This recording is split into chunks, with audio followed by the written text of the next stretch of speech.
O sistema reprodutor feminino. Os discentes: Ana Luísa, Francisco Wellington e Yasmin da Silva. O aparelho reprodutor feminino. O aparelho reprodutor feminino ele é formado por 2 ovários, 2 tubas uterianas, o útero, a vagina e a genitália externa.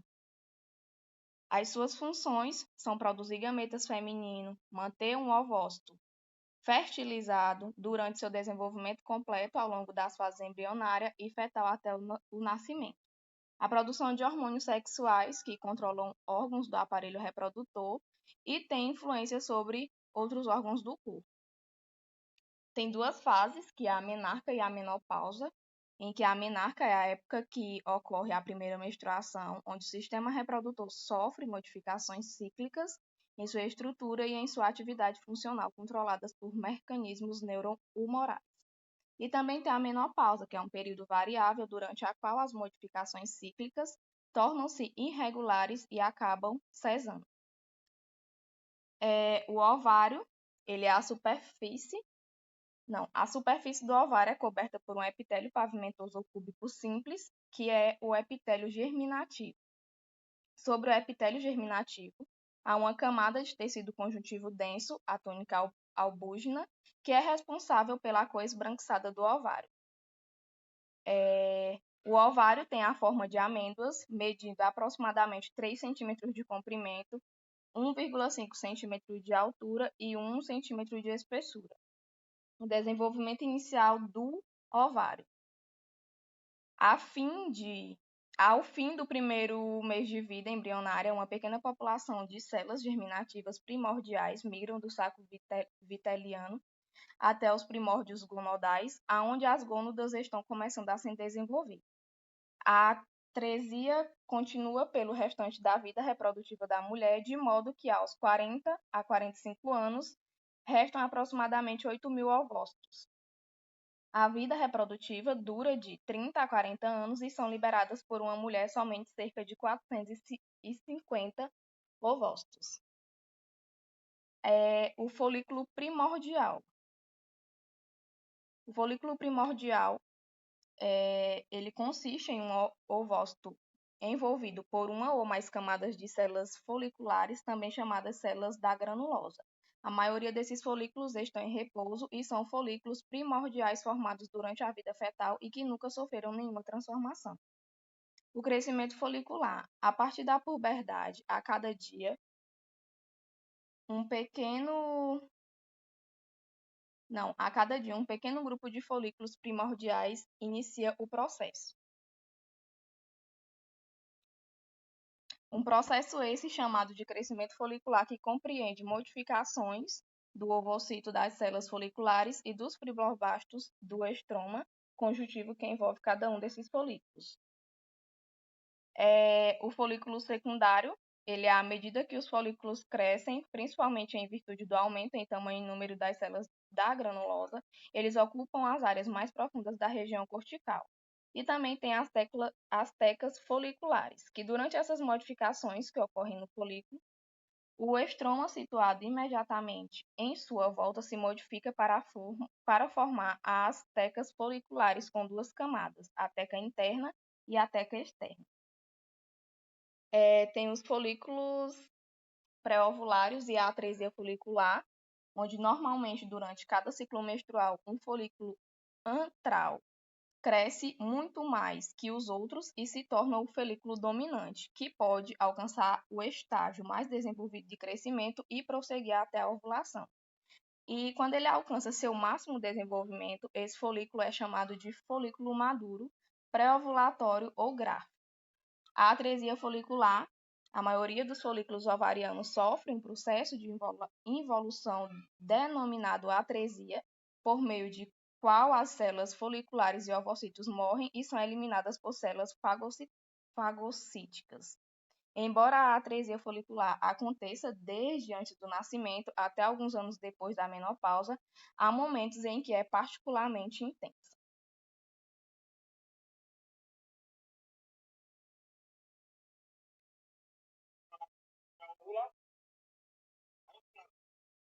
ruptura da parede do folículo maduro e, consequentemente, liberando o ovocídio, sendo capturado pela extremidade dilatada da tuba uterina, e isso acontece com frequência na época próxima à metade do ciclo menstrual, ou seja, aproximadamente do 14º dia de um ciclo de 28 dias. Pode passar. Na mulher, geralmente só um ovocito é liberado pelos ovários durante cada ciclo, sendo que às vezes nenhum ovocito é ovulado, e esse processo é chamado de ciclos anovulatórios, e pode ocorrer às vezes a liberação de 2 ou mais ovocitos ao mesmo tempo, e se forem fertilizados, podem desenvolver-se em 2 ou mais embriões, originando gêmeos fraternos.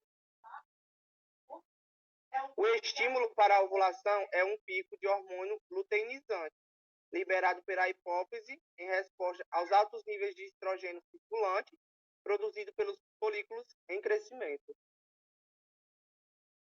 O corpo lúteo. O corpo lúteo é uma glândula endócrina temporária e, após a ovulação, as células da granulosa e as células da teca interna do folículo ovulou e se organizaram. A parte de um corpo lúteo são as células granulosas lutênicas, que constituem a maior parte do corpo lúteo, que são essas partezinhas em amarelo, que a gente pode ver aí na imagem. Elas derivam da camada granulosa, menos corada, que é as células teca luteínicas, que são essas mais alaranjadas, e pequenas e mais coradas, originadas da teca interna, que acumulam-se na periferia e em pregas do corpo lúteo. O destino do corpo lúteo. O destino do corpo lúteo depende de como ele é estimulado após a sua formação. O seu estímulo inicial é ocasionado pelo LH e a ovulação do corpo lúteo é programado para secretar durante 10 a 12 dias. Se não houver nenhum estímulo adicional, as suas células degeneram por apoptose, e esse processo acontece quando uma gravidez não se estabelece. As células intersticiais. Essas células são da teca interna e frequentemente persistem isoladas ou em pequenos grupos no estroma cortical. Elas são células que existem desde a infância até a menopausa da mulher e são ativas e secretoras de esteroides e são estimuladas por LH.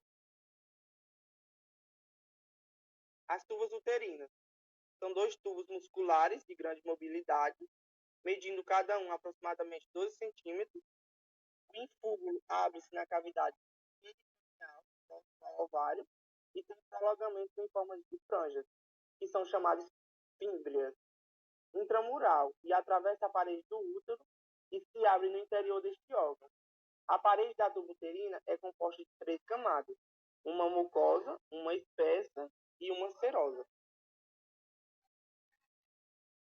A parte da parede da tuba uterina, como vocês estão vendo na imagem, isso é uma parte da parede, né?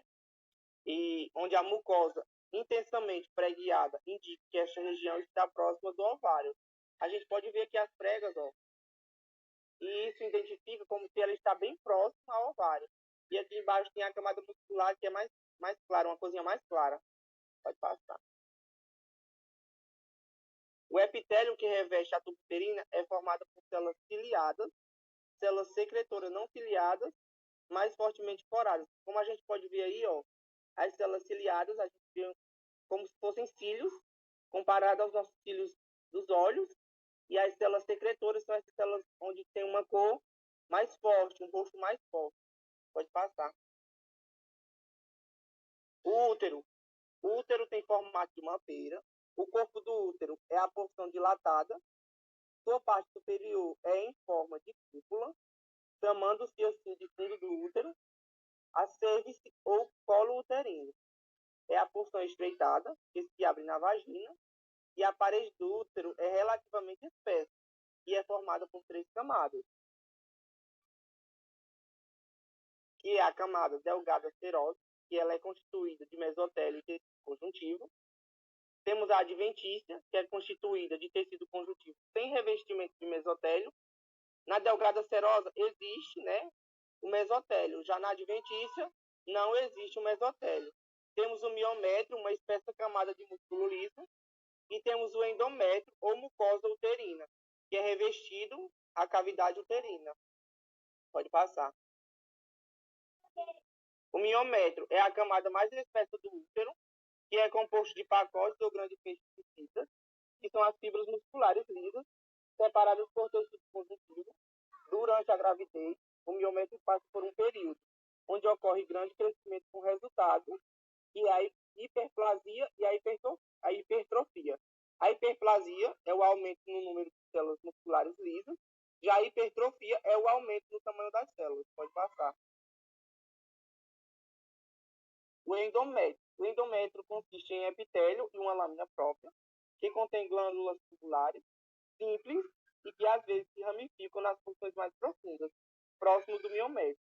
O endométrio pode ser subdividido em duas camadas, que não podem ser bem delimitadas morfologicamente, que é a camada basal, que é mais profunda e adjacente ao miométrio, constituída por tecido conjuntivo e pela porção inicial das glândulas uterinas. E a camada funcional, que é formada pelo restante do tecido conjuntivo, que é uma lâmina própria, pela porção final é desembocadura das glândulas, também pelo epitélio superficial, os vasos sanguíneos que irrigam o endométrio são muito importantes para o fenômeno cíclico de perda de parte do endométrio durante a menstruação. Os estrogênios e progesterona controlam grande parte da estrutura e das funções dos órgãos do aparelho feminino.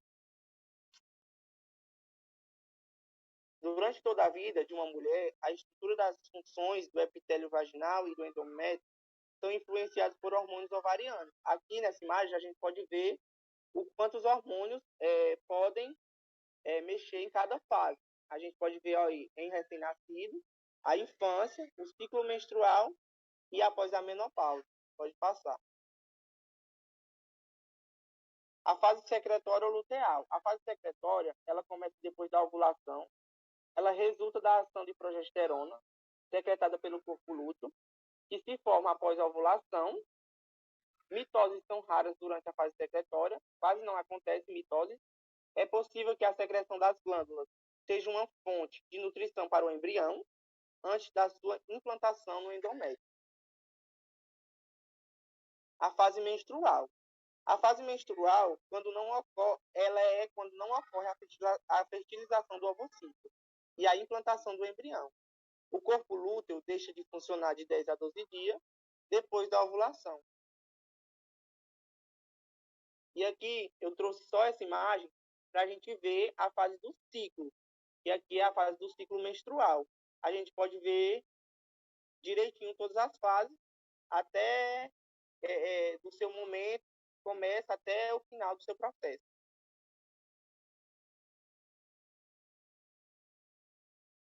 Bom, gente, agora eu vou falar um pouquinho sobre a placenta.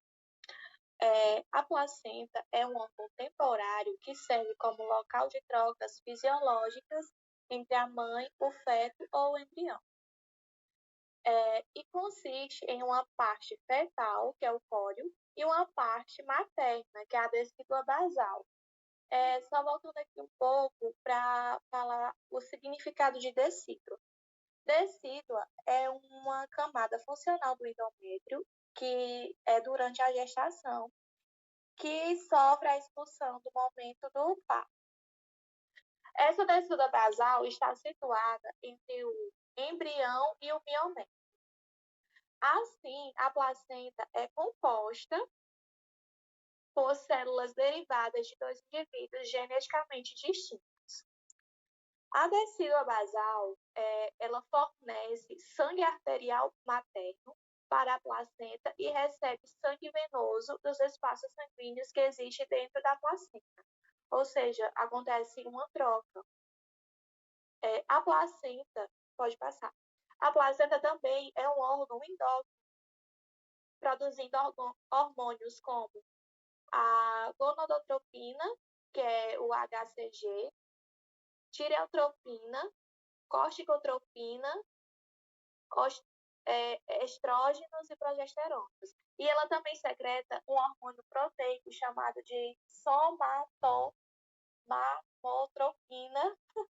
esse nome é difícil, que tem atividade lactogênia e estimula o crescimento do feto.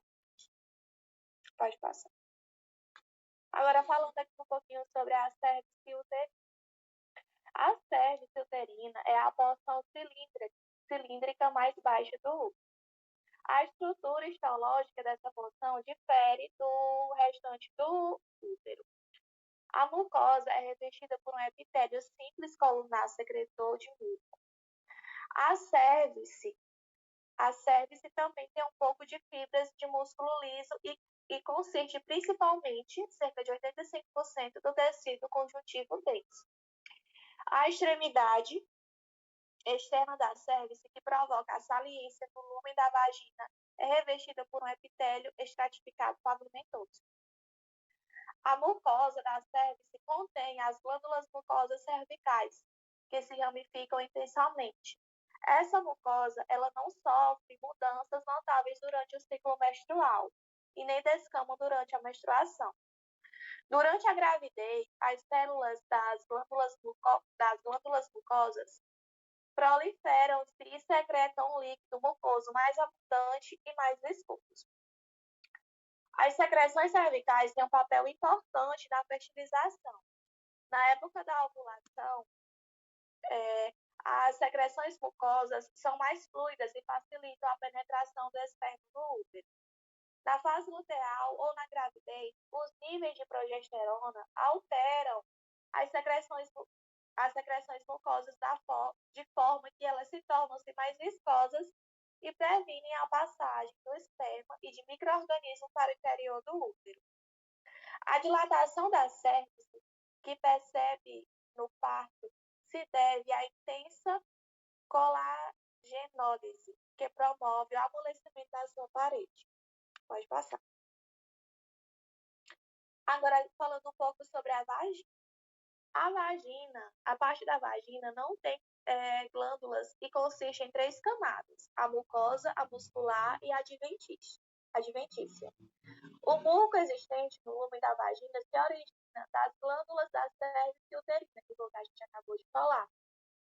O epitélio da mucosa da vagina de uma mulher adulta é estratificado e pavimentoso e tem uma espessura de 150 a 200 milímetros. Suas células podem conter uma pequena quantidade de queratina, porém não ocorre queratinização intensa com a transformação das células em placas de queratina, como nos epitélios queratinizados. Sob o estímulo de estrogênios, o epitélio da vagina sintetiza e acumula grande quantidade de glicogênio, que é depositado no lumen da vagina quando as células do epitélio vaginal descamam. As bactérias da vagina metabolizam o glicogênio e produzem o ácido lático, responsável pelo pH da vagina, que é normalmente baixo. O ambiente ácido tem uma ação protetora contra micro-organismos patogênicos. Pode passar. Aí a gente tem as imagens do epitélio estratificado, pavimentoso da vagina. Bem interessante. Agora falando um pouquinho sobre a genitália externa. A genitália externa feminina ou válvula consiste em clitóris, pequenos lábios e grandes lábios, além de algumas glândulas que se abrem no vestíbulo, o espaço correspondente à abertura externa da vagina, delimitando pelos pequenos lábios. A uretra e os ductos das glândulas vestibulares se abrem no vestíbulo. As glândulas vestibulares maiores e as glândulas de Bartolini, que se situam a cada lado do vestíbulo. O clitóris. O clitóris e o pênis são homólogos em origem embrionária e têm estrutura esteológica. O clitóris é formado por 2 corpos eréteis que terminam em uma glade clitoriana rudimentar e um prepúcio. O clitóris é coberto por epitélio estratificado pavimentoso. Os lábios menores são dobras da mucosa vaginal que tem tecido conjuntivo penetrado por fibras elásticas. O epitélio estratificado pavimentoso que os cobre tem uma delgada camada de células queratinizadas na superfície. As glândulas sebáceas e as sudoríparas estão nas superfícies internas e externas dos lábios menores, cujo revestimento é, portanto, intermediário entre a pele e a mucosa. Já os lábios maiores. Os lábios maiores são dobras de pele que contêm uma grande quantidade de tecido adiposo e uma delgada camada de músculo liso. Sua superfície interna tem estrutura histológica semelhante à dos lábios menores. São bem parecidas. A superfície é coberta por pele e por pelos espessos e ondulados. Glândulas sebáceas e sudoríparas são numerosas em ambas as superfícies. A genitália externa é abundantemente promovida de terminações nervosas sensoriais táteis, além do corpúsculo de Meiser e de Pacini, que contribui para a fisiologia do estímulo sexual. Pode passar. As glândulas mamárias. Cada glândula mamária consiste em 15 a 25 lóbulos de glândulas tubuloalveolares composta cuja função é secretar leite para nutrir os recém-nascidos. Cada lóbulo, separado dos vizinhos por tecido conjuntivo denso, muito tecido adiposo, é na realidade uma glândula individualizada com seu próprio ducto excretor, que é o chamado ducto galactóforo.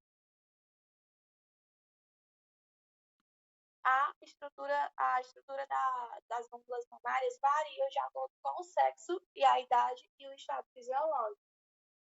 Ou seja, na questão da idade, do sexo, os homens não têm essa tendência de as glândulas mamárias se desenvolverem. Já as mulheres, sim. E a idade, enquanto criança, a gente não tem essas glândulas mamárias desenvolvidas. A gente só começa a desenvolver a partir da puberdade. Estrutura das glândulas mamárias durante a puberdade e na vida adulta. Bom, antes da puberdade, as glândulas mamárias são compostas por porções dilatadas, os seios galactóforos, e várias ramificações desses seios, que são os ductos galactóforos. O desenvolvimento das glândulas mamárias em meninas durante a puberdade faz parte das características secundárias. Em menino, as mamas permanecem normalmente planas. O aumento das mamas durante a puberdade é resultado do acúmulo de tecido adiposo e conjuntivo, além de um certo crescimento e ramificações dos ductos galactóforos. Na mulher adulta, a estrutura característica da glândula, que é o lóbulo, desenvolve-se a partir das extremidades dos menores ductos. Um lóbulo consiste em vários ductos intralobulares que se unem em um ducto intralobular terminal. Cada lóbulo é imerso em um tecido conjuntivo frouxo e muito celularizado, sendo o tecido conjuntivo intralobular que separa os lóbulos é mais denso e menos celularizado.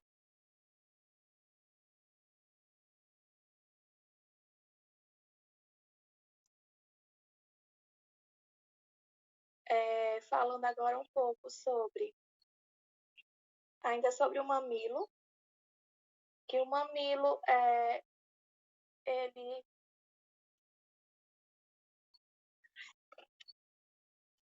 tem a forma cônica e pode ser rosa, marrom claro ou marrom escuro. extremamente recoberto por epitélio estratificado pavimento queratinalizado, contínua com a pele adjacente. E a pele ao redor do mamilo consiste a areola, que escurece durante a gravidez e após o parto pode ficar mais claro. Às vezes sim, às vezes não.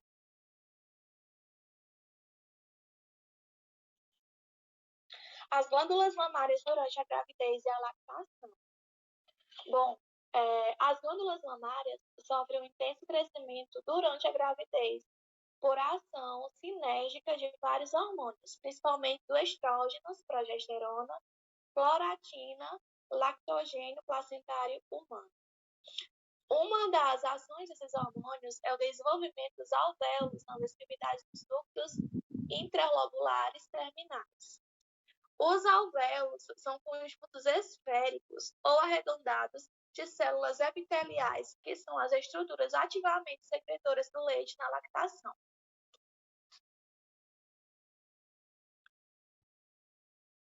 E agora falando um pouquinho sobre a regressão pós-lactacional e involução senil das glândulas mamárias. Quando cessa a amamentação, ou seja, quando acontece o desmame da criança, do bebê, a maioria dos alvéolos desenvolvidos durante a gravidez sofre degeneração por apoptose. Células inteiras são liberadas no lúmen dos alvéolos e seus restos são retirados por macrófagos. E por aqui a gente encerra a nossa apresentação. A gente usou o livro do Junqueira para fazer os slides. E obrigada pela atenção, e foi isso. E é isso.